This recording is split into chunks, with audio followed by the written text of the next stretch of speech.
Hello, class. Welcome to week 9.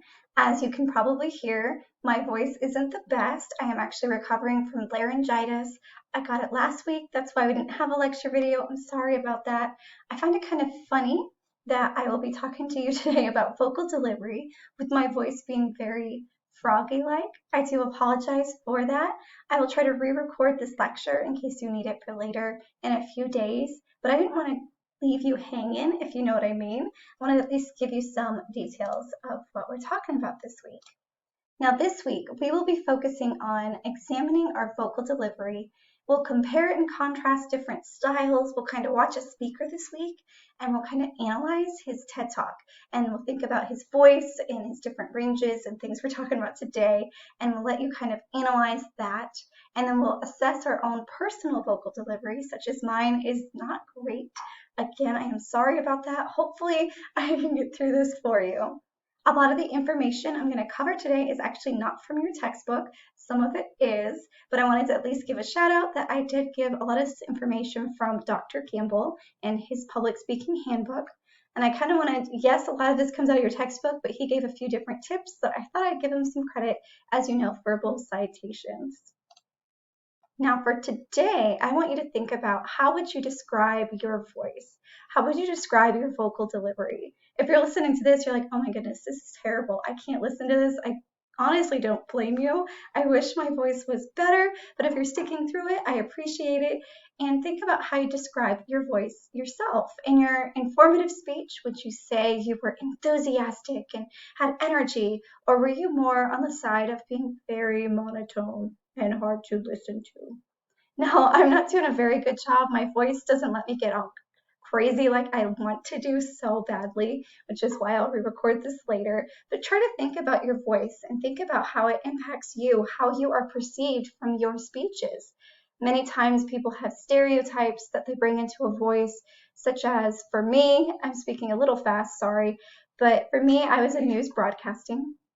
And at the beginning of that career, I was actually viewed a stereotype of being very mousy. They're like, oh, you're female, so you really can't do this. And I actually went to school and they studied and gave me tips about how to deepen the voice. And I try to do that news broadcaster voice for you today, but obviously my voice is not wanting to cooperate. But that's something to really consider, is sometimes there are stereotypes brought in and we really have to consider how it impacts our speeches themselves. Now, this is something you're probably familiar with. If not, I really hope so. I'm really trying to drive it home.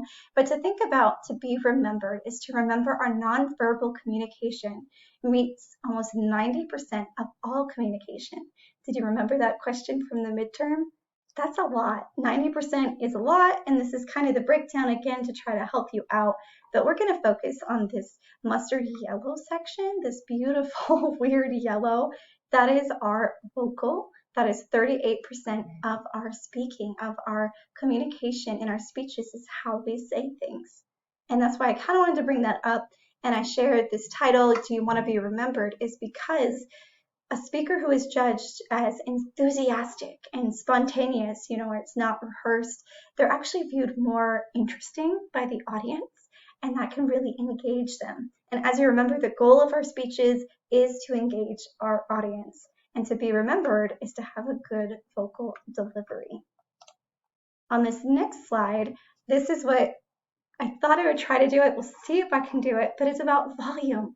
You want to be loud enough to be heard. If you're in a small room, obviously don't shout.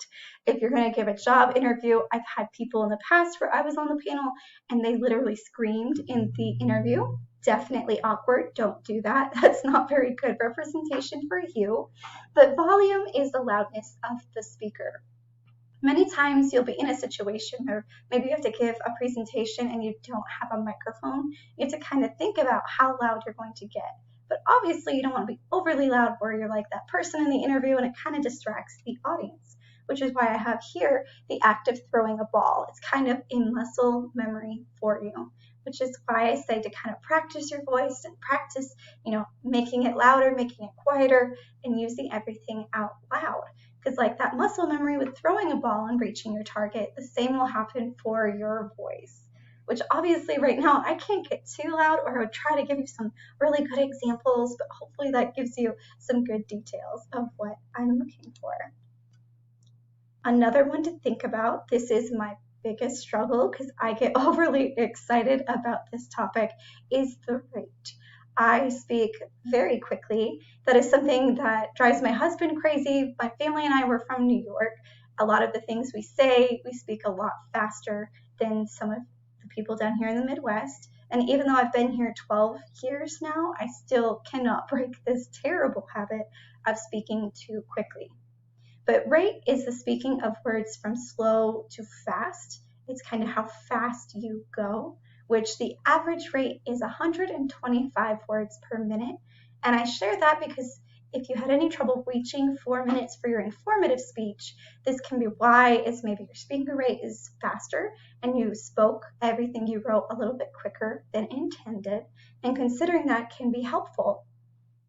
Another thing to consider is your emotions in your speech. If you're like me and you get super excited and you speak faster when you're excited, you have to learn to slow down your rate and figure out a way to make sure it's perceived well. This can also be, more negative. If you're really nervous and you didn't want to present, you still speak faster because you're just really nervous. You want to get it over with, oh my gosh. And your speaking rate can go a lot faster.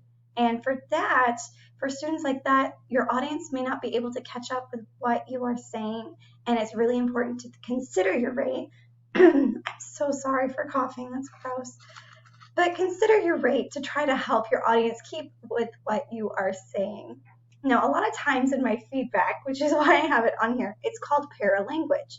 That's the nonverbal elements of speech used to modify meaning and convey emotion. That's basically varying your pitch, your volume, your intonation. When I just kind of throw that word at you, it just means to vary your voice more. And that can be speeding up, slowing down, louder, quieter, little things like that. The next slide is about pitch. And if you are musically inclined, you are far more superior than me. I have tried. I do okay playing the guitar. I am not wonderful, but many times with my husband and his friends, they're all musically gifted, and I'm pretty jealous of them because they're fantastic. And when I sing along with them, they usually tell me, hey, you're off pitch, which is pretty normal.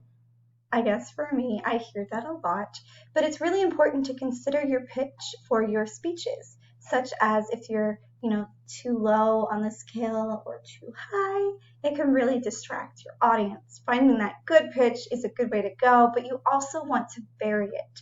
Because right now, I only have one beautiful tone because I'm monotone because my voice is just slowly coming back from laryngitis and I'm not sure what's going on there. But I wanted to at least give you a video. Monotone is basically speaking with one pitch.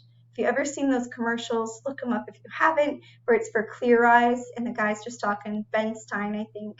He's like, clear eyes. And it's pretty terrible. Look those up, and they're supposed to be funny. I don't know why they're funny. They're not really. Or you could look up, another example is from Ferris Bueller's Day Off. You could look up the teacher example of being monotone. It's pretty awful. It's funny. But those are some good examples of how to avoid having that one pitch in your speech. You want to change up your tone to keep the audience engaged. If you switch it up and you kind of start whispering, it tends to draw them in a little bit more. Another thing to consider is to pause in your speech. Now, a pause is a rest or hesitation or even just a temporary stop. Now for this, it's very powerful, honestly. If you were to pause in your speech and you just go, have you ever heard of this? It draws emphasis, it gets attention, it gets people interested. You're like, wait, what? And there's power in that pause. And those pauses can actually be very helpful to use those rather than a filler word. If you feel like you're about to go, definitely just pause.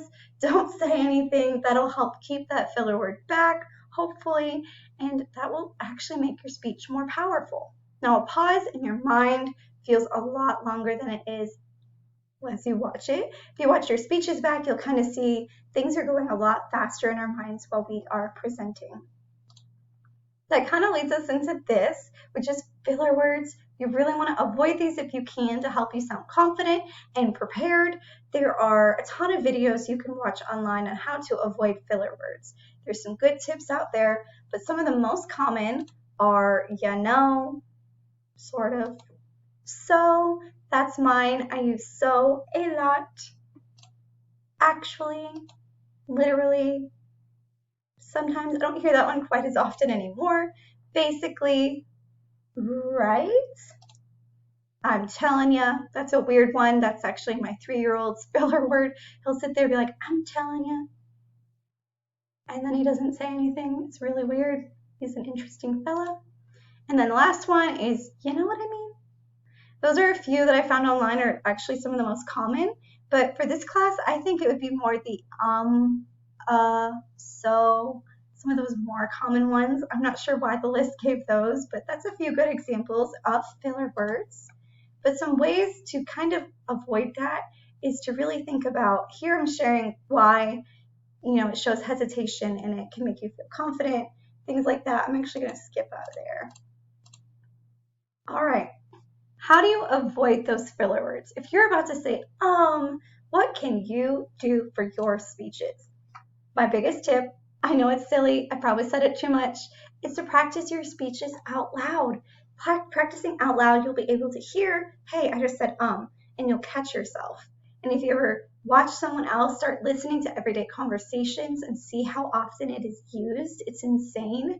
There are so many people that use filler words, especially If I'm in a meeting, I hear it quite often. I'll actually start counting how many you use in your speeches, just as a tip for you. I won't grade too harshly on it because, it's difficult to avoid. But practicing your speeches out loud, you'll be able to catch and hear those words. Another one is that power of pause.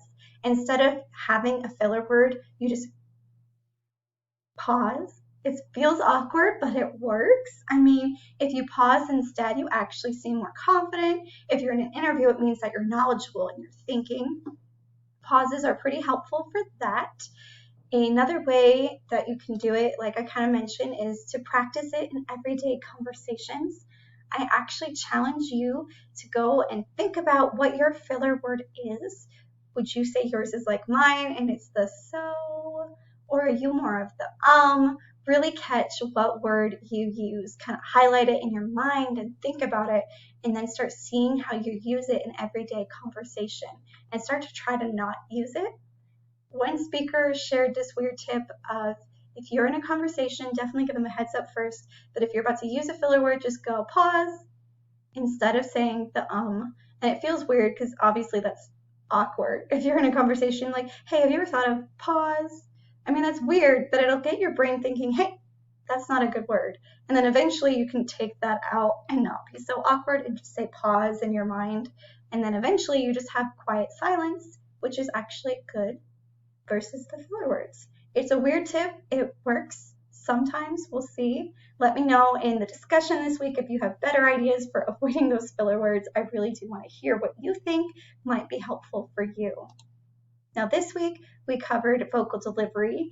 Next week we're going to talk about body language, and we're going to talk about, using your hands, but not too much, and kind of diving into that. Hopefully I can give you a new video here soon with my voice not being so froggy. If you've made it this far, I really appreciate you paying attention. And if you have any questions, reach out to me. I'm happy to help.